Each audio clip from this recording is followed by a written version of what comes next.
So, mao ni ang bilog dito guys.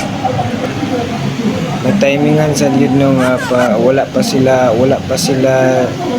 nagsugod ang klase ba flag ceremony pa ni sila sa buntag, wala pa nanonood ang mga estudyante.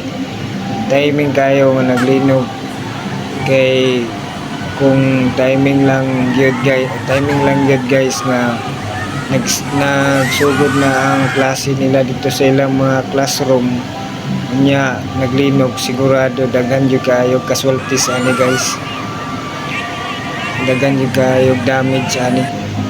So delikado kaayo ni guys no, manggani kay wala pa sila nagklase, wala pa siguro nagsugod og